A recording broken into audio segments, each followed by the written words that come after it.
Oh, say, can you see by the dawn's early light what so proudly we hailed at the twilight's last gleaming, whose broad stripes and bright stars through the perilous fight o'er the ramparts we watched were so gallantly streaming, and the rocket's red glare, the bombs bursting in air, gave proof through the night that our flag was still there. Oh, say does that star-spangled banner yet wave o'er the land of the free and the home of the brave? Carry. Sergeant. Honor guard Foley.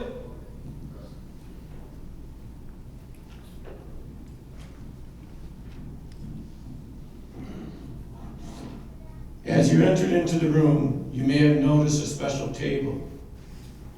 It is reserved to honor our missing men. Set for 6, the empty chairs represent Americans who were or are missing from each of the services: Army, Marine Corps, Navy, Air Force, Coast Guards, and civilians, all with us in spirit tonight.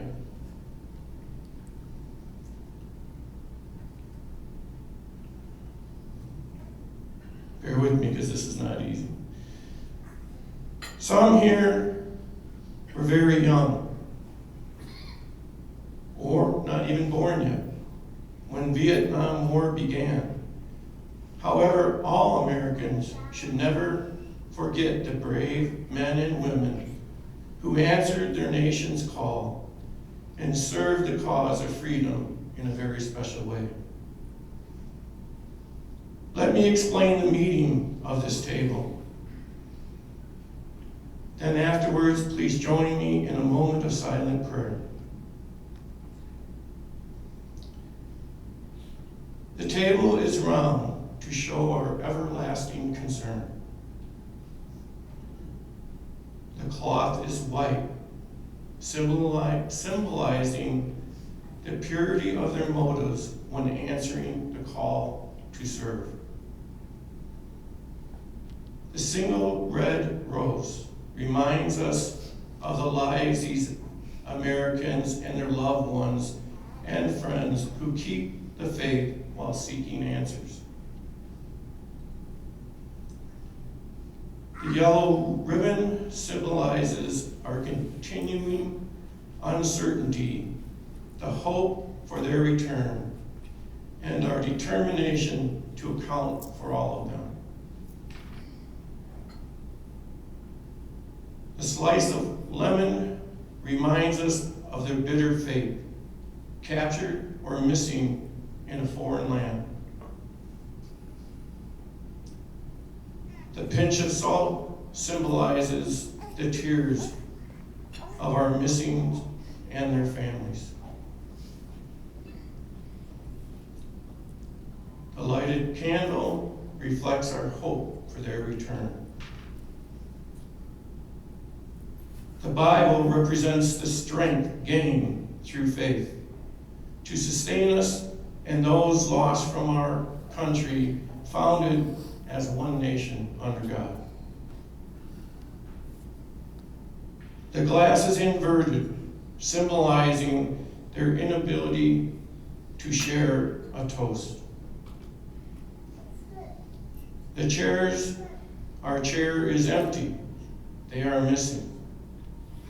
And I'll ask you to bow your head in a moment of silent prayer.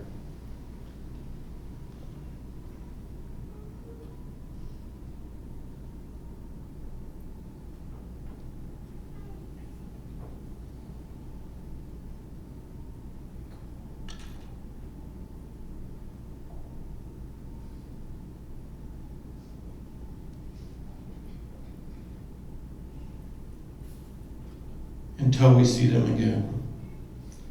Let's now raise our water glasses in a toast to honor the American POWs MIA, to the success of our efforts to account for them, and to the safety and of all now serving our nation in foreign wars.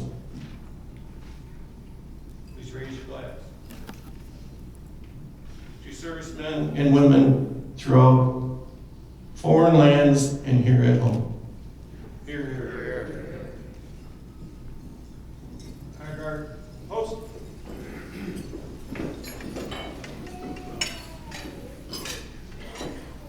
All hit.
Face. March.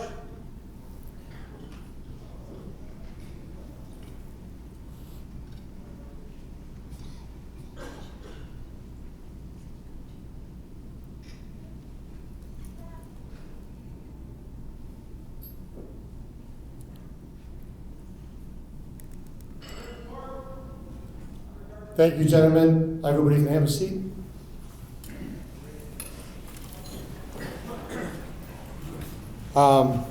Father Steve Bonding from St. Philip's, our parish priest. He's going to come up and give his blessing for the evening.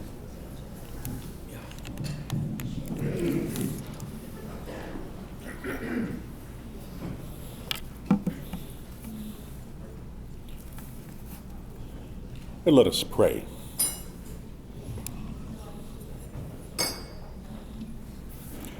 God in heaven, we thank you for this calling together of those who honor and reverence our country and all those who serve our country. We thank you for the Knights of Columbus and their dedication to God and country. We thank you for Allenforce and the good work that they do, for healthy mind and healthy body and all of their good works. For all of our honored guests this evening who have taken the time to be here tonight, God bless Mario Cesario, who we honor in a special way this evening. Bless our servicemen and women and our country. And Lord, bless this food which we are about to receive through your good providence. And we ask this through Christ our Lord. Amen. Thank you. Thank you, Father. I'll give you a few thanks, excuse me, a few thank yous for tonight. I want to thank Mario's family for letting our council graciously honor your father, grandfather, uncle tonight. The Addison Village Board, the Addison Police Department, the Addison Fire Protection District, Medina Shriners, Knights of Columbus State officers, all who sponsored this evening, all my brothers and sisters in Christ, and sorry I'm a little off tonight, but all my brothers and sisters in Christ and my brother knights of the Knights of Columbus. So I want to give a little story. I've said this a couple times, and I actually didn't say it last year. But excuse me, this dinner started with a brother knight that had passed away. He had given us a donation after his family gave a donation to the council after he passed away, and it was not a lot of money, but it was a good chunk of money. And I wanted to figure out what was the best way to have use of this money. And I thought the best way to use of this money was to honor our friend Joe Burian. So what I did was I actually held on to the money, and I couldn't figure out what to do. And this was about the time I got, when I realized who Allenforce and the Healthy Mind, Healthy Bodies program was. It was a veterans organization. Joe was a Vietnam vet. He served in Vietnam. And I thought, what better way to honor Joe, to honor Joe was to do, to honor Joe was in order to do this every year. So even though this is for Mario, for this year, this actually started with Joe. So I just wanted everybody to understand that. But this by no means takes away from anything from tonight. This is just how the dinner started. Someone asked me a few months ago, why do we do what we do, or why do I do what I do for veterans? I was taken aback, and why would somebody even ask me such a question? We were all here tonight in support of our veterans, but this got me thinking about the others who may not think about our veterans that have served our country and our flag. I know myself that when I see a funeral procession lined up miles back, bringing back one of our fallen soldiers, I can't even move because of the finality of all of it, and what a lifetime of heartache that their family will now live with. Do we really know the ultimate sacrifice the soldier has given? But with your support here tonight, this is a great start. For all those who have served our country in war and in peacetime, we as a country owe you a debt that we can never repay. You are now back in a place that you may not recognize. You have served your country and now back to everyday life, but your life may not be anything but ordinary. The biggest reason why we're here tonight is to raise funds to help soldiers like you, and again, we salute you all. I have many favorite readings in the Bible. This one is from the book of Samuel. This is a story about Samuel who keeps coming back to Eli again and again, until Eli realizes that Jesus is calling him in action to serve God. I too myself have heard that same call from God in all of his good works. But I've also heard that I need to take up the cross to serve our veterans in any way that I can. I tried to never look for a thank you. Serving all of our vets as a thank you was all I need. But I do hope that once I do meet Jesus, that he tells me, thank you, my good and faithful servant. We are here tonight to give gratitude to all of our vets, all those who have made it home, all those who have never made it home, for all those who made it home but never emotionally did. We thank you for your service to our country and our flag. Thank you.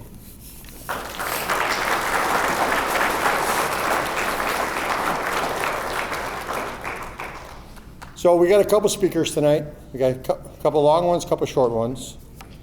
We're going to try to keep it within our 7 to 7:30 here, so we can eat at 7:30.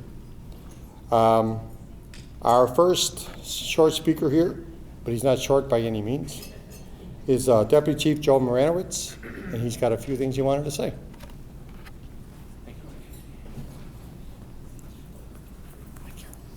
Thank you, Mike, and thank you to all the Knights. On behalf of the Addison Police Department, and I will speak for the Fire Protection District of Addison as well. Mario was just an unbelievable individual. We all know that. But what a lot of people don't know about him is when he started, even the veterans from our department said, way back in the day when he was on Army Trail Road, he would meet with the officers and he'd speak with them. And he wouldn't judge them. He wouldn't condemn them. He would just say, how are you? You want a cup of coffee? And he got to know him. And then that service of his really propelled. And where it went to was the merit review. And for all law enforcement within this community and the Fire Protection District, he set out a committee and he wanted to honor the police and the fire department. And we're forever grateful for his service and what he did for all of us, because it united our families, our wives, even our kids. They would come here and you would get an award if you did something that met a certain threshold. And we will forever miss Mario and thank him along the way, and we miss his smile and him as an individual. And thank you very much, Carol, for everything you did.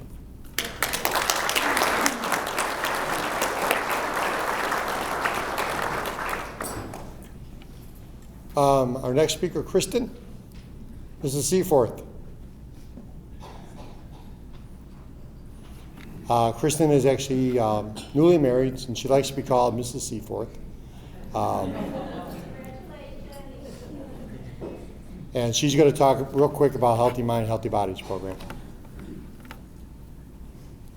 All right. Oops, sorry. A little shorter. Hi guys, my name is Kristen. I work with Nezra. I want to first give a shout out to Mario's family. He was a great asset to us at Nezra. He always was giving a helping hand. Sorry, we miss seeing him around, and we absolutely love your family. But at Nezra, what we do is we provide a social atmosphere for veterans on a monthly basis, as well as training services with a certified personal trainer. Sorry. And we give a free 1-year membership to the veterans in order to participate in a healthy lifestyle. So thank you for having us.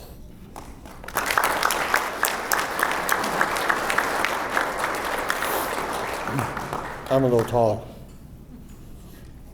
Our next speaker is Donna. She's all the way back in the room too. So I want to say a little something about Donna, not that Kristen isn't either. But Donna's actually become a personal friend of mine, I hope. She's become a great friend. She's become a great friend to the Knights of Columbus, and we love doing this for you. That's awesome. Thank you. Okay. Bye, everybody. Good evening. Can everybody hear me okay? All right. My name is Donna, as Mike said. It's truly an honor to be here representing Allenforce. We're a recipient of the charity. This is the 4th year of the Patriotism Dinner. And thank you, Mike Bruntz and the Hildebrandt Council, for all you do. Mike asked me to say a few words about how we serve through Allenforce. But first, I'd like to honor all of you who have served our country that are in the room tonight. Would you all raise your hand if you were in the armed forces?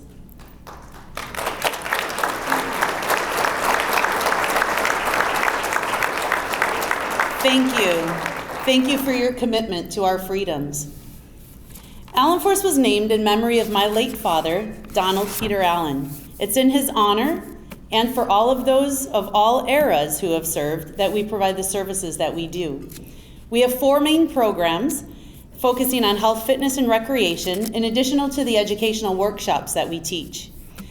These are all highlighting the unique needs of veterans and their strong culture and ethos by which they live. I'll share with you a brief description of the 4 programs that we facilitate. First, our Vet Rec program. It's for all who have served, anybody with a DD-214, and their families, regardless of if you served during peacetime or combat, injured or not, male or female, We bring the camaraderie into the recreational, community inclusive, and often high adventure activities like ice fishing, paintball, and skydiving. Secondly, specifically supporting women. She-Force is our second program that provides monthly activities supportive of their unique needs. They experience empowering guided activities like I-Rest meditation, aerial yoga, and artistic retreats. Our third program, Vet Tank, is our loaner chair program. There's some brochures on the tables. If you flip over to the back of the brochure, you'll see a picture of the electric wheelchair with the tank treads on it. These are provided free of charge for anybody in need, the veteran and or a family member of theirs. We provide this support with our fleet of vet tanks. Allenforce volunteers will go out to community events like the Vietnam Moving Wall, or we lend them out for free to any veteran in need, like I had said. We've had them take the vet tanks out hunting for their own recreation, out to sand dune vacations, and apple picking with their families. Our fourth and final program, our Healthy Minds, Healthy Bodies program, which we teach professionals in the fitness industry how to serve injured veterans specifically, before or after service, if they have been injured. They're able to participate, as Kristen had mentioned, in a comprehensive fitness and social networking program free of charge because of our member partners that provide this at a wide range of the licensed facilities. This program could not exist without our member partners like NEDSRA and the Addison Park District and other districts, with Addison being the pilot location for this program. Can you believe it, 10 years ago?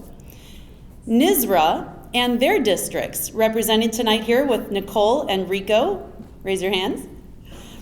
And Mundelein Park District, represented tonight by Chris. Thank you for coming out, raise your hand. And those of you who would like more information on these programs, these aren't the only districts running them. We have served through our member partners, as well as our 4 programs that Allenforce runs, more than 1,800 veterans covering 8 counties in Illinois and 4 other states. But the most important ingredient in the successful transition for these veterans is the participation also of their families and the communities to help them transition back into community life, no matter what the age. So tonight, as we honor Mario Cesario, which is my mother's maiden name, a veteran and brother knight, let us remember that these services are not just, these services didn't exist back in his day, nor did they exist for veterans from the Korean era, like Ernie Cairo and Bill Byers, and especially not during Mario's time of service as well with Joe Burian. So as the evening progresses, I encourage you all to learn all that you can about what we do as a nonprofit. Talk with us throughout the evening. We've got 4 tables of people back there, 5 tables with people who are familiar with this program and have participated in it and benefited from it or led it. And support us freely if you can through the silent auction that Mike has put together tonight with the Knights. Because those who have sacrificed so much through their service are who are benefiting tonight. As I wrap up, I'd like to invite Mike back up here, but also, since we have our board members here, Trish and Larry, would you join me also please up here for a moment?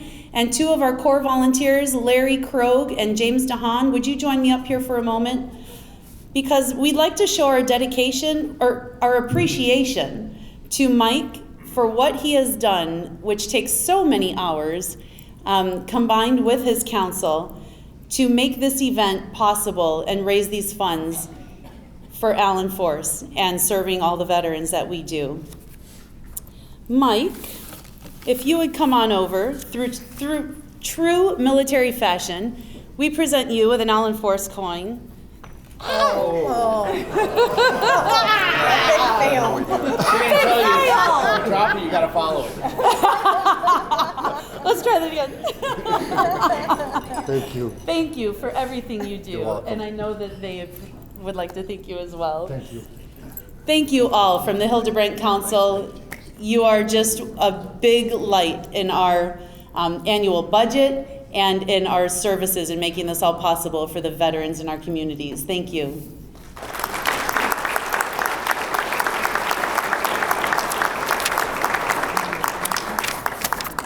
I won't take your speech with me this year. I was going to say, last year you did that.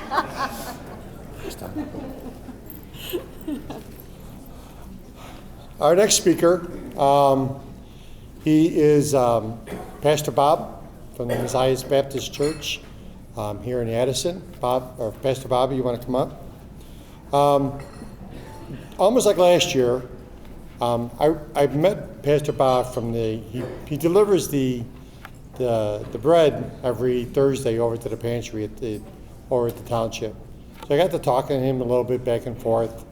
And just like last year with Bill Hayden, I couldn't think of another gentleman that I would want to ask to come and speak here tonight. Just with the amount of character that this gentleman has, and on top of that, he's our Addison Police Chaplain. On top of that, thank you. Well, good evening. Everyone looks so nice tonight. I'm used to speaking loud because I'm speaking to teenagers and children. Not that you are teenagers, and certainly not that you are children. As they said, I am the police chaplain. I've been able to have this position for 7 years.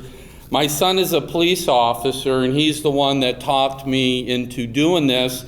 I hesitated because I wanted to give it my all if I was going to do this, and I wasn't exactly sure. I've also pastored here in town for 35 years at the Messiah Baptist Church on Villa Avenue. When I was growing up, I did not want to be a pastor. I wanted to go into the military, like my father. And God got a hold of my heart when I was a teenager because I met this very lovely young lady at the age of 12, and I told my mother I was going to marry her. Well, I did. I married her when I was 19, and we were in Bible college, and I decided to go into the ministry, but not without some heartache. My father was in the military. He was a Korean War veteran. At the age of 17, he joined the Marines, went right over and fought. He was in some terrible battles.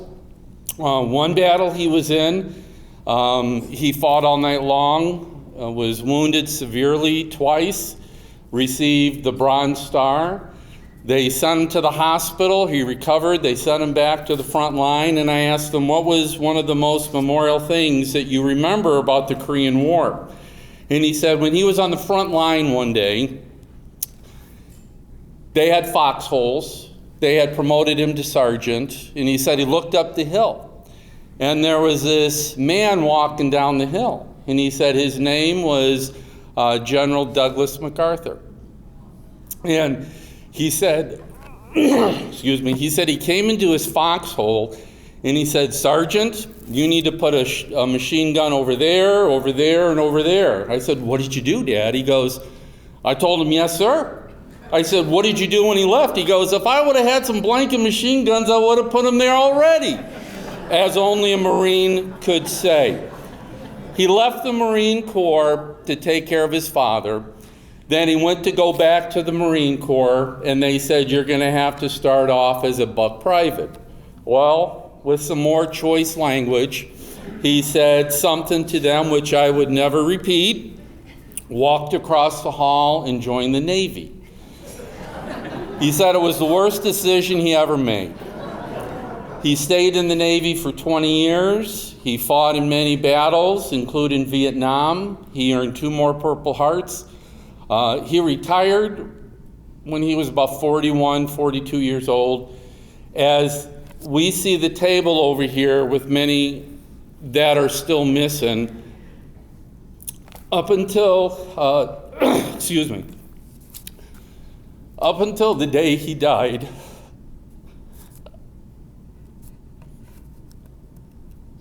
I remember him talking. And he said his parents wanted him to do something else instead of going in the military. As a young man, his whole future was ahead of him. He had many decisions to make. He decided to join the military. It bothered him until the day he died. Not that he was ever ashamed of serving the country. It was some of the things he saw. And he would still dream about those things. And only a year before he passed away did he share a few things with me, which I could never share with anybody. He was quite a tremendous man.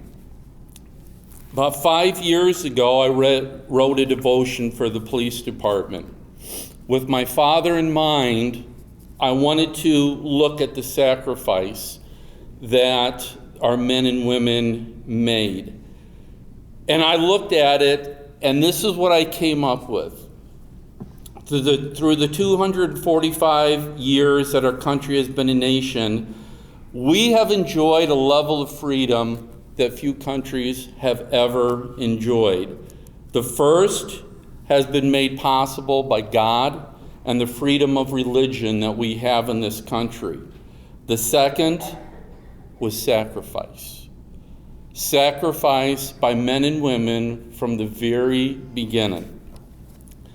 56 men signed the Declaration of Independence. Their conviction resulted in untold sufferings for themselves and their families. Of the 56 men, 5 were captured by the British and tortured before they died. 12 had their homes ransacked and burned. 2 lost their sons in the Revolutionary War. Another had 2 sons captured. 9 of the 56 fought and died from wounds of hardships from the war. Carter Baxton of Virginia, a wealthy planter and trader, saw his ship sunk by the British Navy. He sold his home and properties and his debts, and he died in poverty, one of the men that signed the Declaration of Independence. At the Battle of Yorktown, the British General Cornwallis had taken over Thomas Nelson's home for his headquarters. Nelson quietly looked to George Washington and ordered him to destroy his home. Nelson died bankrupt, another signer of the Declaration of Independence. John Hart was driven from his wife's bedside while she was dying. Their 13 children fled for their lives. His fields and mill were destroyed.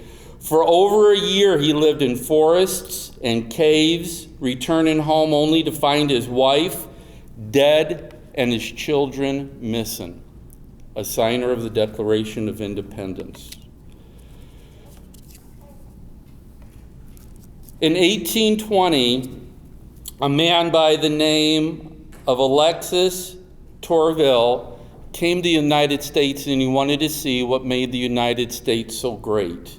After visiting America, he said, "I sought the greatness of the United States and her commodious harbors, which were beautiful, her ample rivers, her fertile flocks and fields, the boundless forests.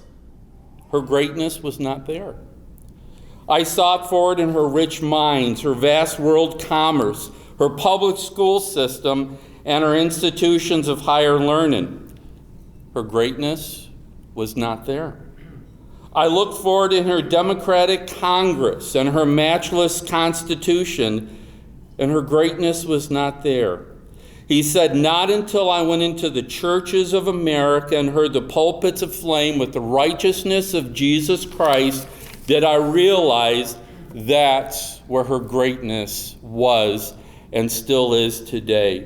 George Washington said this in his farewell address to the nation: "Do not let anyone claim the tribute of American patriotism if they ever attempt to remove religion from politics."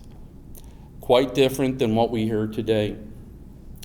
John Quincy Adams said the highest glory of the American Revolution was this: that it connected in one dissolvable bond the principles of civil government with the principles of Christians. They were combined. Patrick Henry said this: "It cannot be emphasized too strongly or too often that this great nation was founded not by religions, not by Christians, not on religions, but on the gospel of Jesus Christ." Patrick Henry. And the last one is Thomas Jefferson. "The reason that Christianity is the best friend the government ever has is because Christianity is the only religion in the world that deals with the heart." In Luke, Jesus gave us these words: "The Spirit of the Lord is on me because he has anointed me to preach the gospel, the good news, the power he has sent me, to proclaim freedom to the captives and recovery of sight to the blind, and set free the oppressed." The only way that we are ever truly free is through sacrifice. We enjoy freedom in the United States because of the sacrifice of its men and women from the very beginning. And we enjoy freedom to be able to go to heaven because of the sacrifice of Jesus Christ. Thank you very, very much.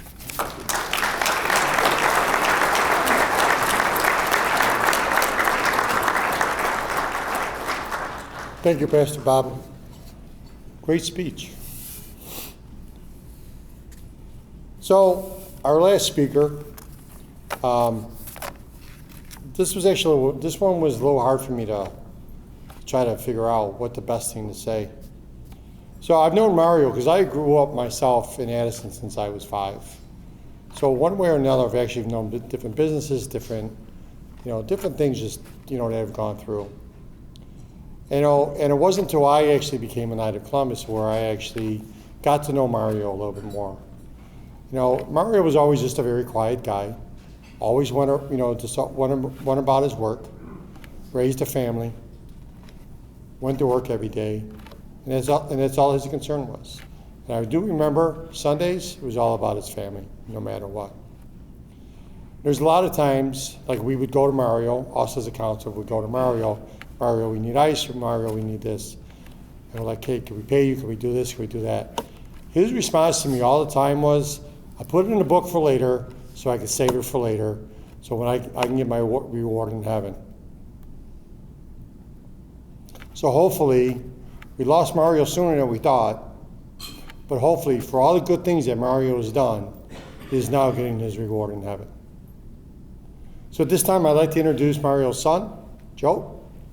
You want to come up and talk about your dad?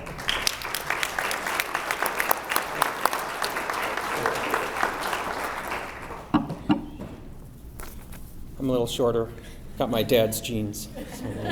Thank you, everybody, for coming tonight to honor Mario Cesario.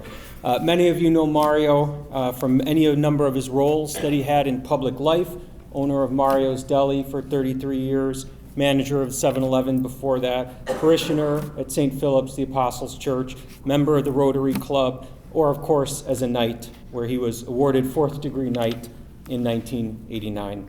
I was asked to talk about some things that you might not have known about him, including what he was like as a father, so I'll try to briefly do that in a humanizing and hopefully somewhat lighthearted way.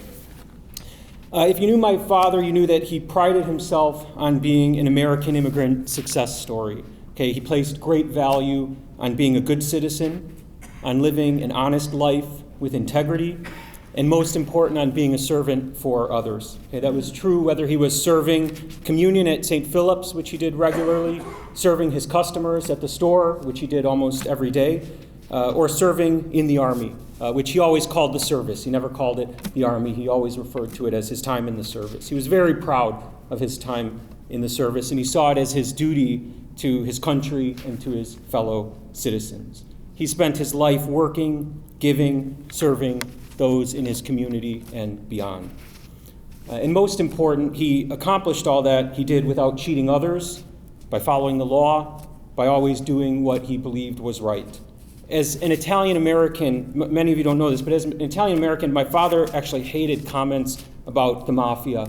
He never liked when people made jokes about connections to the mob, or him having a crooked business, or, any implications that he succeeded by anything other than honest, hard work.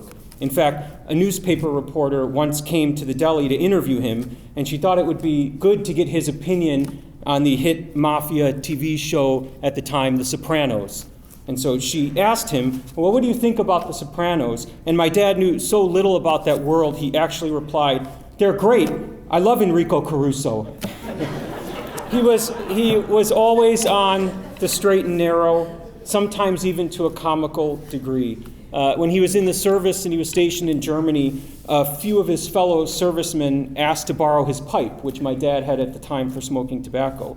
He naively lent it to them and then found out when they brought it back after the weekend that they had used it to smoke marijuana in. And my dad threw the pipe out. He wouldn't clean it and reuse it. He threw it out. He wouldn't even let them have it to continue using it. He insisted that it would go into the garbage and no one would use it again. You know, he definitely valued living an honest life, and that was what he was like in his home life as well. He took his job as father quite seriously. For those of you who have children, you know it's not always easy. Sometimes you have to tell your children no, and sometimes they don't like you for that. This did not bother him at all. As far as I could tell, he was completely unconcerned about whether we liked him or the decisions that he made. He was very fond of saying to us, I'm your father, not your friend. And sometimes that sounds harsh, but actually there was a truth to that, and there was value in that, because what he was doing was thinking about the long term. He wasn't thinking about whether we were happy in the immediate moment and getting what we wanted. He was thinking about what was going to be good for us later on down the road. In the same way, he allowed no complaining about school. If we complained about a teacher, he replied with his favorite line, you'll learn in spite of the teacher. If we complained about life, he replied with another of his favorite lines, that's life in the big city, kiddo. And working hard and working with integrity was taught with yet another phrase that he loved, which is talk is cheap. But I don't want you to think he was all business. He did have a lighthearted side, which I think came out a little bit more in his later years, and especially came out with his grandchildren, all of whom he adored tremendously during his life. He also took great joy and satisfaction in helping us kids with our home renovation projects, which was something he loved to do, and he would jump into these projects with gusto. He also jumped into them with a unique distaste for planning or details. He hated having to stop and think about what he was going to do next. He was a man of action, and he liked to move. In fact, I remember the very first project we worked on together in my own home was a bathroom renovation project. He was so excited, he just grabbed the circular saw and began hacking away at at the shower stall that we had to take down, so much so that within about 20 seconds he had actually cut the cord of the saw that he was holding, is how careless he was. But that's okay. He actually, always optimistic, saw it as an opportunity to do electrical work, which he loved as well. So taped it up and we're back in 10 minutes. He did have a good sense of humor, although to be honest, often the humor was somewhat unintentional on his part. His mispronunciation of English words and his butchering of common sayings was legendary among us in the family. One particularly memorable time, on one of his very few breaks from work, he didn't have many, but on one of his few, he was at the fair and wanted to get his daughters, Amory and Gina, some ice cream, some soft serve ice cream. And so they had vanilla chocolate and chocolate vanilla swirl. You could imagine how confused the worker was when he went up and asked for 2 squirrels in a cone, and then turned to Amory and Gina and said, 1 squirrel for you and 1 squirrel for you. In his later years, he took up buying whole pigs and butchering them for meat. And when we first started doing this, he was telling me about how they clean it and remove all the inside organs before you buy it. And I remember him saying, yeah, they take out the lungs, they take out the stomach, they take out the intesticles. And I don't know what part of the pig that is, but it wasn't there, so they obviously got the intesticles out. These funny ways of speaking actually sometimes just included totally incomprehensible things. I remember once we were talking about Marissa getting her first job, and after we were done talking about it, he said, oh, this is great, all these young people getting a job in a greenhouse, getting a job in a nucleus. To be clear, Marissa nor anybody we know works in a greenhouse or a nucleus. I don't know what he was talking about, but it meant something to him. And God forbid he had to remember somebody's name and say hi to them by name. My dad had a store of about 5 non-family member names in his head, and everybody else he had a nickname for, like Big Guy or something like that. So I'm sorry to break it to you. If he ever called you Big Guy, he wasn't being affectionate with you. He actually couldn't remember your name, and so he had to do that. Or he would resort to his favorite mumbling off. Oh, hey, how you doing? How you doing? If he couldn't remember. But to wrap up and be serious for a moment, of course, when a loved one dies, it always causes us to reflect, causes us to think about what that person's life was all about and what the meaning of that person's life was. Every day, men pass through this world. Some of them are good, some of them are bad. Most of us end up just somewhere in between. And it's rare that any of those men can be called a great man. My father was a great man. He lived every day of his life with purpose and integrity. He lived every day of his life serving others according to his Christian faith. And that's a wonderful thing to celebrate. So let's raise a glass to celebrate the life of this great man. Salute. Thank you.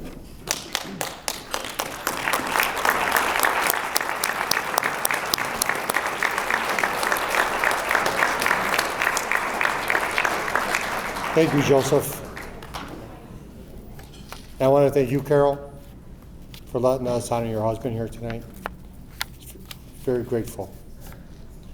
As you can see here, next on this table next to here, this is Mario's cape, chapeau, gloves, sword, and social baldric. This is what he would have worn to do honor guard.